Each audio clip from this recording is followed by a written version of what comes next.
事件伙伴，大家好，我是来自关田的屁屁。那我今天要跟各位事件伙伴分享的主题是乐于事件。那为什么会讲这个题目呢？我在想，我在我心中的事件到底是什么样的？到底什么样？哎，你不要可着急。好，因为我要调整这个。好，那志佳为什么要这时候跟大家分享一个故事？我在寒假的时候，我就提着我行李箱，然后我去带事件活动，然后我就要离家出走嘛，然后我跟我妈说，妈，我要离家出走了。然后我妈说，你不是在离家出走吗？然后从这个之后回想，就觉得很有趣，因为我只是从一个家到另外一个家而已，就是这样子。那第二个，我在我心中的事件，不行啊。好，在我第二个心中的事件是宝藏。为什么是宝藏呢？你骗我。好，为什么？因为我觉得事件给我很多的资源。为什么？第一个论文的方面，像手签啊、文一、文慧还有慈娟，他们都会帮我去找文献，如果我需要的话。对，这研究上面很重要，需要太多文献。但是我一个人是台南大学，我没有办法，我需要我的伙伴帮我找资源。所以如果我需要你们的资源，麻烦帮我找文献。如果以后我需要的话，对。那在生活方面，像是我们6甲关田的会员，就是常会相处在一起，所以我们可能在台南市读书，那我们可能互相接受，互相到对方家去煮菜一起吃，就会觉得这种生活情感非常紧密，那就是很好的资源可以互相协助。那第三个情感跟经历，就是可能是我虽然是读心辅的，但是我会心情不好，所以我也需要事件伙伴就是给我支持这样。那在经历方面，就是有很多事件会员因为都来自各行各业嘛，那就是自己不懂的地方就可以问他们，觉得事件超棒。好，下一张。好，如果我没有参加事件会，我是谁啊？我可能就只是一个满嘴梦想，但是却没有勇气做事的人。就像这只草根，如果可能没有文慧或是大雅，就是或许我可能没有办法今年出发去加拿大。对，那下一个，就是这个跟上面一样，就是可能我就是一个身上背满的限制，可是我却只能安全的生活在我那个壳里的人。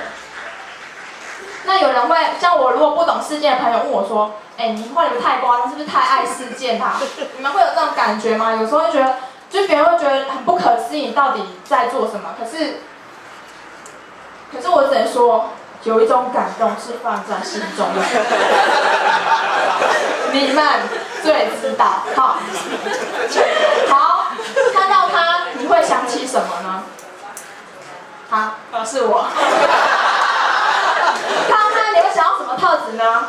看一下，是活泼自信吗？美丽。没有。好啦，好，下一张。我现在想要做的就是，我会想要努力扩展自己的特质。把好的特质展现出来，那我觉得事件就是给我很大的空间，在这边实现我的好的部分，或是我想要成就的部分。那很谢谢事件给我这个舞台，可以让我展现。那我觉得事件也像是一座舞台，在台下的人，我们看着台上的人，我们欣赏他的优点，他好的部分。那在台上呢，我们就展现就像我在台上，我就可以展现我的。乱七八糟，讲话就是会这样，就是很活泼这样子。那在上场之后，可能我们离开，我们回到台南，我们可以想，我们到底完成了什么事情？我们学习到了什么？我们体验到了什么？对。那我们之后将来我们再秀出一个以往不同、崭新的自己，这样。好，那我在事件最大的收获，第一个国小同学，下一张。为什么我们6甲关田的会员在10年前在同一个国小长大，可是？我们分开到别的不同的国中、高中去就读，可是我们10年后因为事件会，我们重新相遇，我们重新去带活动，重新就是一起相处在一起，不觉得这种感觉很难得吗？很感动吧？对哦，真的。好，再下一张。那每当我心情不好的时候，我总会很期待回到关田那个乡下，看着我们家乡我爸种的水稻。或者是这都是我们家出去外面就可以看到的风景，就会想要回到那个无忧无虑的小姨花，就是以前小时候那个时候。看着风景，就会觉得自己很轻松这样。那下一个，那第三个是老爸，为什么？因为我爸是那种草根性很强那种大男人主义的，就是以前我小时候可能坐在就是可能去看他做事，然后他可能说你赶紧等起来，你卖离下乱哪是安怎？可是我记得这一天在寒假的时候，那天很冷，风很大。那我看到我爸就是在田边，然后我就过去看他，然后我爸就问我说你来从啥？然后我说来看啊。然后以前的他可能会叫我回去来怎样，可是他那天没有，他就让我自己，我就默默自己坐在那边，然后看着他在那边整地这样子。可是从这边我体会到我爸，他对我身为世界会员对那个土地农地的认同，我觉得这是一个很深很深的体验。对，好，下一张。那就是经过这5分钟的演讲，真的很谢谢各位世界会员，你们都是生命中的贵人，不论是好是坏，都是我成长的一个根基。那很谢谢世界会有你们，可以让我成为一化我屁屁这样子。有啦，我没啊。